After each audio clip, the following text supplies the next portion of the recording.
So I'm here on night two, promoting why I think smoking weed is better than most stuff. And I think this all came about because I battle with my wife on a daily basis on why weed is better than everything else. Although she doesn't smoke or drink, so it's not that she's against it. I'm just such a huge asshole about it, about why I think people should smoke it, especially annoying fucking people and people that just are complete pricks. I think if they smoke weed, they'd be a lot better person.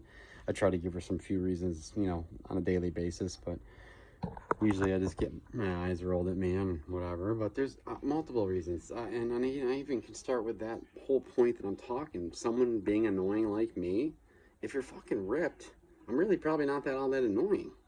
And I battle with my buddy Foz. I'll tell you what, our friendship has gotten a lot better since I smoke pot because he's so much more less fucking annoying. Love Foz, best man at my wedding. Take a bullet for the kid. But if I say fucking black, he says white. Just he's one of those opposite pricks just to try to get under my skin and tickle my nuts.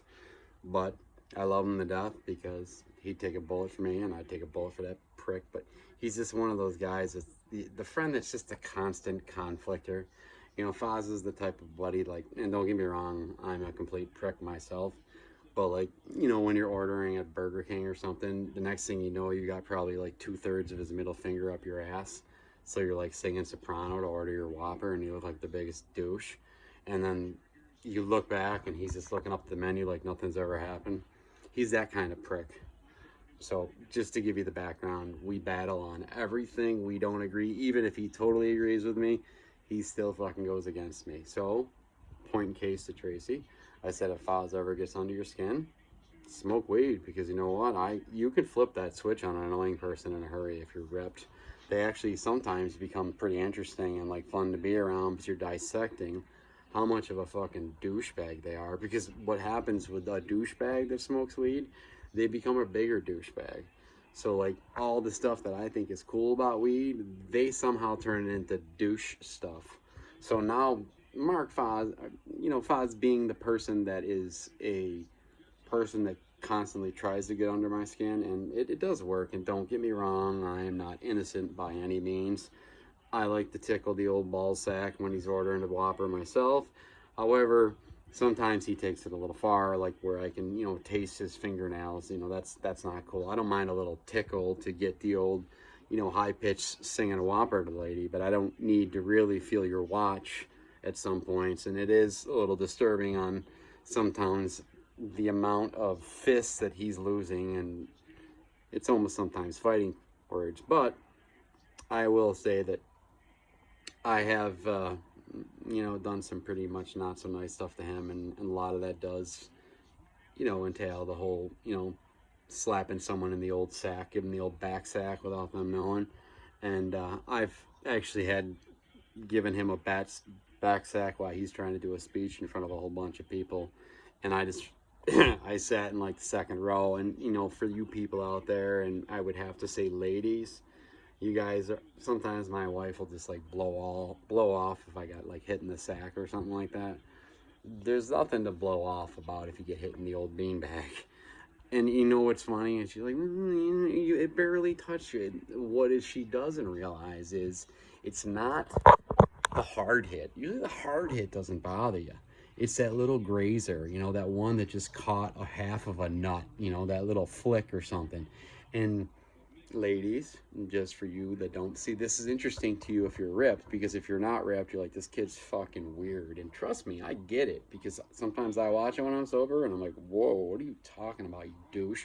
However, getting flicked in the sack is worse than getting hit hard, okay? So if your husband, boyfriend, or whatever, your little brother is rolling around on the ground just because a small little hard wiffle ball that you would think wouldn't hurt, if that catches one of the pills correctly, it's going to send him into a frenzy. And I remember probably the worst time I had ever seen it. I had a buddy who was walking through, I went to SUNY Brockport in Rochester, New York, and there's this fucking dorm. It's a co-ed dorm. We got a friend, my buddy Al. I'm going to put him in the prick zone like me and Foz. He likes to, jam fingers up people's asses. He's that type of guy. That's how I'm going to characterize people. The old finger in the ass type of guy. He's a Foz. No one wants to be a fucking Foz, but he is a Foz at times. Maybe a little bit worse, because he can sometimes get angry with it. Well, we also have another buddy who's like 6'7". He's a giant. A little awkward, always, like whatever, talking with his hands and whatever or whatnot. So Al, being the little prick that he is, thought it would be funny. And mind you, this hallway is roughly, I'd say, 60 to 70 feet long. And what it does is it opens a door that opens into another door that's probably about 15 feet high. So it's like 3 different hallways going into a neutral zone. And then you can either go down the stairwells or you can go 2 other like hallways. So there's three halls on 1 floor, 3 floors high. So he is coming out. We see him through the little glass door that he's coming out, and he's walking now towards our door to the hallway. So Al looks over at me, and I just see like this fucking light go off in his sick little fucking head, and he thinks, why don't I throw a solid rubber lacrosse ball? So for people that don't play lacrosse ball, you get hit in the back with a lacrosse ball and someone fires one at you, and if they hit you in the square of the back, it's like that when you get hit in the back when you're in Little League because you're fucking too retarded to get out of the way, and you get smacked right in the back, and next thing you know, you're down on the ground because you're freaking flailing like a little schoolgirl because your little stubby fat arms won't be able to rub the spot that he hits you, and then you like cry like a little baby. Well, yeah, maybe I've done that once or twice. So anyways, the lacrosse ball, I'm going to put it up there with the effects that it'll do to the old square back hit, like a baseball, not like a softball, like a fucking, because a baseball hurts. It's another thing I don't understand. Let's give kids this rock hard balls and get them to throw at 90 miles an hour and then take a line drive. So why don't we make them, let's let them use aluminum bats. So those things. See what, another thing that you do when you're ripped is you go off on tangents, because I have swayed from my original conversation like 3 times. I'm onto wiffle balls, and I've gone into lacrosse balls. Anyways, my big, tall friend is now turned the corner, and he's like flailing, telling a story, whatever, and Al looks over at me, and I just see this ding, ding, ding, and Al like takes like a little bit of a crow hop, and he fires a lacrosse ball. So getting back to a lacrosse ball, not only does it fucking kill if it hits you in the back, hits you in the shin, if it hits you anywhere, it fucking hurts. Mind you, this kid fires one, and a lacrosse ball, for you people that have never played lacrosse, for some reason, if you fire a lacrosse ball and it hits a hard surface, it has a normal like overspin first bounce, but there's something about that second bounce that is like literally impossible to explain. I don't know what it is. It's like it hits the first bounce, and then all of a sudden that second bounce, it's like backing up, like backpedaling, and then when it hits that fucking hard surface, it takes off like a fucking rocket out of hell. So people that don't ever use a lacrosse ball, it is kind of funny to toss them the old double hopper, and they think it's just gonna come in nice and soft, and then that fucking second backspin transferred into a forespin, whatever the fuck it is, takes off, and 9 out of 10 times it hits someone in the stomach, catches them in the pills, or hits the old ladies in the privates, and it fucking sucks. But a person that is throwing you a lacrosse ball is, I'm going to tell you what, if that's ever happened to you, they fucking did it on purpose, because anybody that knows a lacrosse ball, they obviously know who they're fucking throwing it to, and if that person has never played lacrosse, it's fucking cruel and unusual punishment. So if that has happened to you and you didn't know about it, I'm going to tell you what, whoever did it to you is a fucking prick, and they were purposely doing to make you fucking hurt, because if you get hit in the stomach, it makes you not be able to talk. You're sitting there gasping for air. If it hits you in the pills, you're sitting on the toilet for the first half hour trying to fart because you have the worst stomach ache in the world, and then you lay around for 2 hours until it subsides. And don't get me wrong, it doesn't really subside. It still lingers, but it's not. It takes you out of the fetal position. You don't have to do that anymore. Anyways, my tall buddy is going from point A to point B to get into our hallway. And now, let's go back to Al, sending a little bit of a crow hop. So 1 bounce, and I swear to God, time stopped, and we went in slow motion, because all of a sudden I look over at Al, and it's like, no. And he already knows it. He knows and I'm going to tell you what he did is literally impossible. You don't throw a lacrosse ball, time it perfectly, have it totally time that second fucking orgasm spin, whatever happens to it, bounces. The big guy opens the door, and I'm not kidding you, he looks, and it's like he could almost tell that it was coming. And that freaking second orgasm spin takes off and catches him right in the Johnson. It was probably the most awkward fall because he had no idea it was coming. He's telling a story, opening a door, and he catches one right in the beanbag. Down he goes like a ton of bricks. At first, you ever get hit with a lacrosse ball in the shin, let alone in the balls, it's not a laughing matter, especially on bounce number 2. So he catches one and he goes down. Well, at first it's kind of funny until for like a couple days he's pissing blood and like shitting blood out of his ass. It started to be not that funny. Push comes to shove, Al will probably always get the biggest prick award for that move alone because the poor big guy had to have a nut removed because he crushed it so bad. So needless to say, if it's ever happened to you, it's kind of too bad because that person was being a total prick to you, but it is kind of funny. Anyways, Foz is that guy who likes the second spin of a lacrosse ball. He likes giving you the old flick of the nuts if your nuts are kind of hanging in a nice, like, loose pair of boxer shorts. Let me give you another fucking Foz story, and this is why, see, I'm getting fired up, and that's why now me talking about it has kind of sobered me up to realize he is a douche even when I am high. So now I shouldn't be talking about this, but anyways, I'm going to tell you another story that the fucking prick did to me. I'm in my probably, I don't know, 4th week of college. And this dillbag, he goes to frickin' a Florida school. So obviously I hate him to begin with because, like, I couldn't go to a Florida school. He goes down to Florida, comes back on fucking Christmas break. Ooh, I love snow. Yes, fucking, you lived in central New York your whole fucking life. You don't love snow. Snow fucking sucks. Unless you ski, and I don't even give a fuck if you ski because you can't ski every day. It fucking sucks. But this prick gets the best of both worlds. He comes back for Christmas when you do want to kind of see snow for a couple, weeks, and then he gets on a plane in a pair of shorts, kind of rubbing it in, and then he's going back to fucking 75-degree weather. So that kind of adds to the whole douchebagness. So now you know where I'm going. Everybody's got one of these friends. You love them, you take a bullet for them, but really kind of in closed doors when you really think about them, they're like, you're a fucking douche. So needless to say, douche number 1. He goes to Florida, okay, comes back. When he comes up to visit me in nice Rochester, New York, and he's got his shorts on, which is a douchebag move, like, all right, we know you're from fucking Florida. You don't have to be a dickhead coming into my new campus where you know fucking no one. Well, he's also that douche that can turn on his charm like no other. He's the dill bag of a friend that everybody's fucking mother loves. Oh, why can't you be more like us? He's that kind of, oh, hi, Mrs. O'Neill. Oh, yeah, can I get the groceries for you? He's that douche. Everybody has one of those friends. So now he's kind of wrapped up 2 huge douche, like, characteristics of friends in one guy. So now he's taking it to the next level.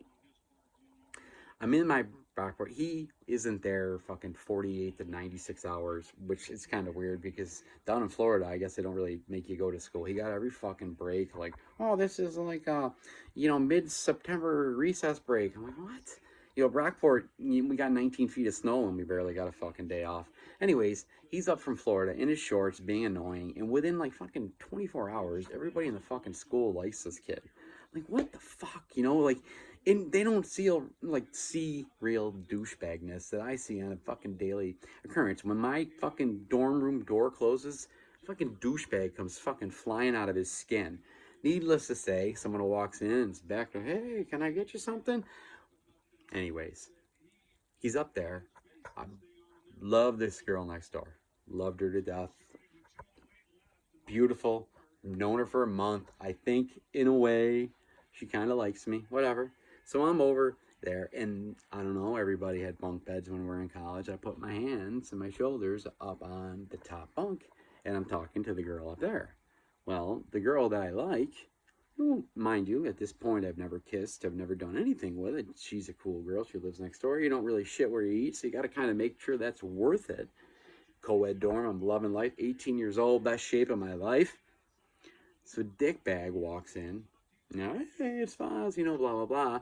Well, I don't greet him because he's a douchebag, and I'm kind of annoyed that everybody, treated him like Norm on Cheers when he walked in the fucking room.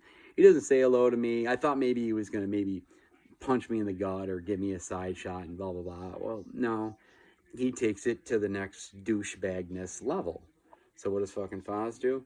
He thinks that it's a good idea to pants me. Well, Foz doesn't realize that I just got out of the shower, and I'm just not a guy that likes to really wrap up the big guy down below right after a shower. I don't know, it's one of my little idiosyncrasies. I like to kind of let her air dry and flow around and let some wave action going in there. I don't want to, condense them all up in fucking like these tight, boxer briefs, so then I'm getting like fucking mildew down there. I let him dry out for a little bit, let him, have his own little time. So should I really be going out of the room like this? Probably not. Should I go over to the girls' room that I kind of like? Probably not.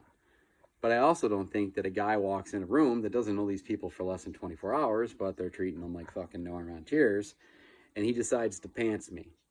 Okay, well, mind you, the guy doesn't have any backup boxer briefs on him. Back in the day, it was boxers, so it didn't matter if I had the boxers on or not. Those fucking shorts are coming down, and so were the boxers. In my heart of hearts, I know, I truly, and I need to believe this, or I'm going to get so angry that I'll probably go over to his house right now and backsack him. But my point being, well, actually, I can't go to his house because he lives in Florida, because he extended the douchebagness from college all the way to adult life. So he comes home every summer and Christmas and whatever, still being a dill bag that he was when he was in college. Yes, still wearing the shorts, if you're wondering. So anyways, he thinks it might be a good idea to pants me. Well, you know what? He takes me down on my underwear. Good one, douche. Next time we're out, wait for it. Whatever. Nope. Since the guy was letting the old little guy down below air dry, he fucking pantses me. And mind you, there's not just, no, mind you, there's not just the girl that I like down below. That my Johnson is probably, what's a twin bed? Maybe 34 inches, and then we're going to give them another 10 inches ahead. So I would say their head's off the wall 10. I'm about 28 inches from them actually physically touching their nose on my cock. And mind you, it's not just the girl I like. No. Foz waits for when there's 3 people on the bottom bunk fucking telling little stories like little fucking schoolgirls. So mind you, there are 3 girls that are less than 30 inches away from my penis. Okay, so let's now move on to it. Down come the pants.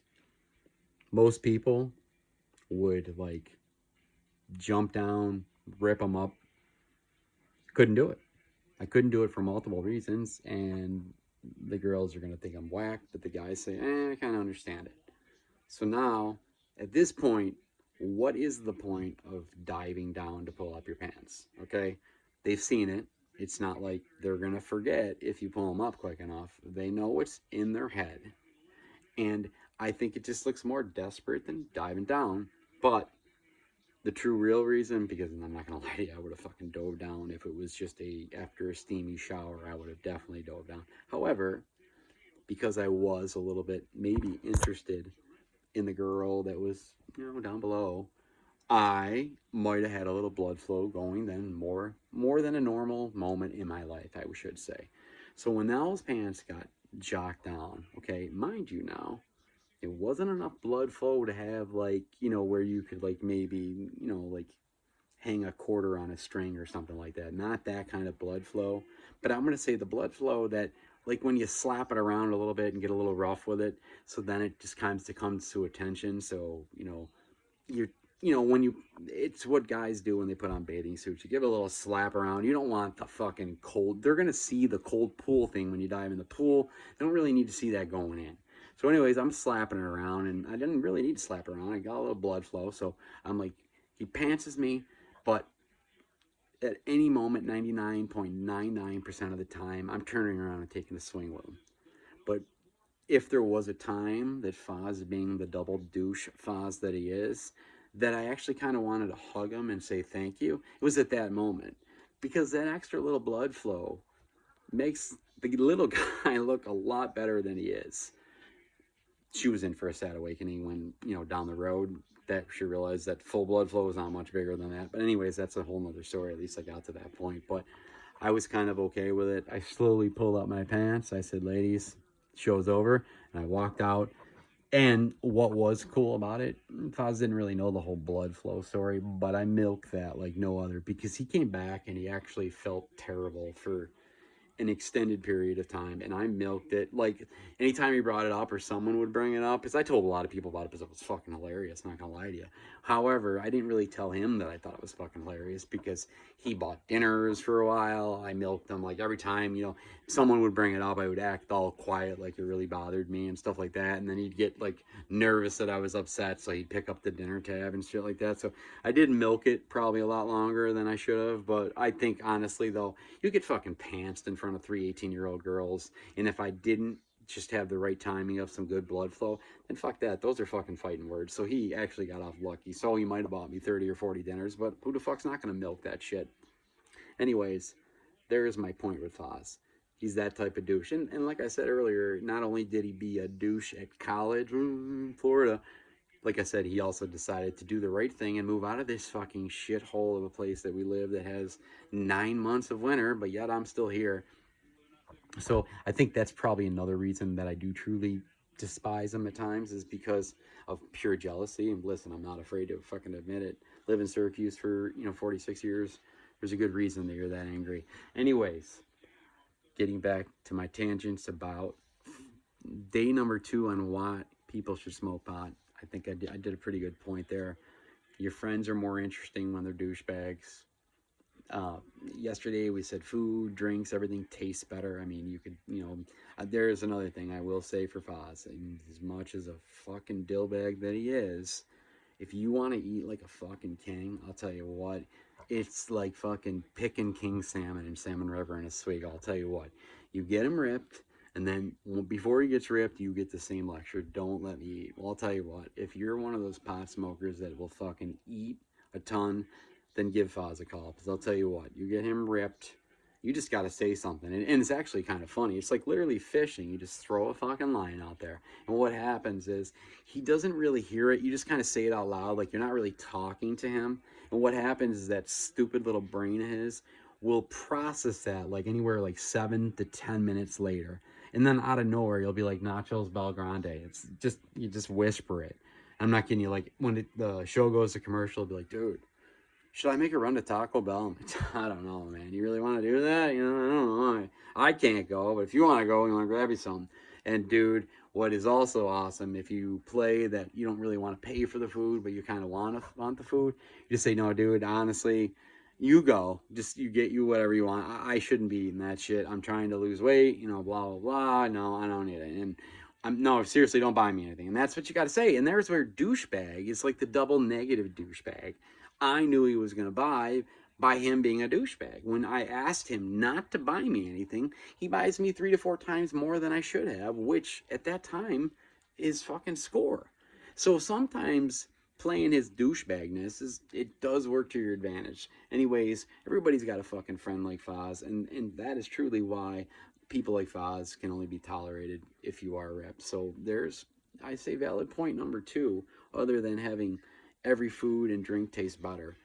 I'd say number 2 is being nicer to people, because I know what, I'll tell you what, battling back with my parents about the whole pot story is, how many times have I ever gotten in a fight smoking pot? I don't think ever. 0, zilch. However, every fight I've ever been in, I'd say 99% of them was because of someone drinking and being an asshole, and then you get beer muscles and drink. So if you want a peaceful kid and you want him just to sit home and probably get fat, he might get fat, but you know what, mothers like the old fat sons. They can feed them, whatnot. So I don't know if that's necessarily a bad thing, but it sucks being fat. I was there. I used to weigh 400 pounds, so don't tell me about being fat. It fucking blows. So if you are gonna sit there and eat your face off, then I say probably don't do the whole smoking pot as a every night thing. Trust me. You get too ripped, you can whale down the old 20-piecer with the old quarter pounder with cheese. And I think about that now, and it just makes me actually freaking vomit in my mouth. But this kid used to whack back a 20-piece take a couple more Binkskis, and then whack back the old quarter pounder with large fry that I would tell myself that I'm gonna save for tomorrow, you know, for lunch. And it didn't fucking make it to midnight, for God's sakes. I would crush that and fucking love every second of it. I mean, slather ketchup. I would look like a red dude by the time I was covered in ketchup. I'd have a wife beater on. This thing would be just like a big napkin, and my dogs would love it. My dogs loved McDonald's night. They'd get bite. I mean, there's another thing why you're a much better dog owner when you're ripped. Your dogs eat like fucking kings. The guilt sets in so bad that if you're having a steak, you're usually cooking one for the dogs. And if you don't think I'm lying about that, these two spoiled pricks. There's prick number one, the old Lewis James, and there's Tia Rose, two best boxers in the world. But I'll tell you what, they're not nice to people. So I don't know why I got a couple Foz dogs, but they're the best dogs. I love them to death, but man, they are not nice to people at times, especially people coming in our yard. But you know what? I'll take them. Anyways, you're a better dog owner if you smoke weed too. And you know what? What is wrong with smoking weed over taking Ambien? Smoking weed, I used to do it at night to go to sleep, and that's it. And to think that I'm smarter and that I have better inventions and that people are actually watching this stupid fucking tape. But you know what? It's fun. I enjoy it. I can have fun with my two dogs in my bedroom at COVID. So you know what? If I can sit here and talk to a fucking phone smoking weed, hey, I'll do it every once in a while. Anywho, I hope you enjoyed my story about fucking Foz. There'll be probably a nightly story about fucking Foz stories. Jamming fingers in your ass, fucking pantsing you, whatever. He's a dillbag, but he's a great dude. Anyways, we'll have a Foz story tomorrow, and I'll give you probably 10 more reasons why smoking the old ganja is better than drinking. All right, have a good night.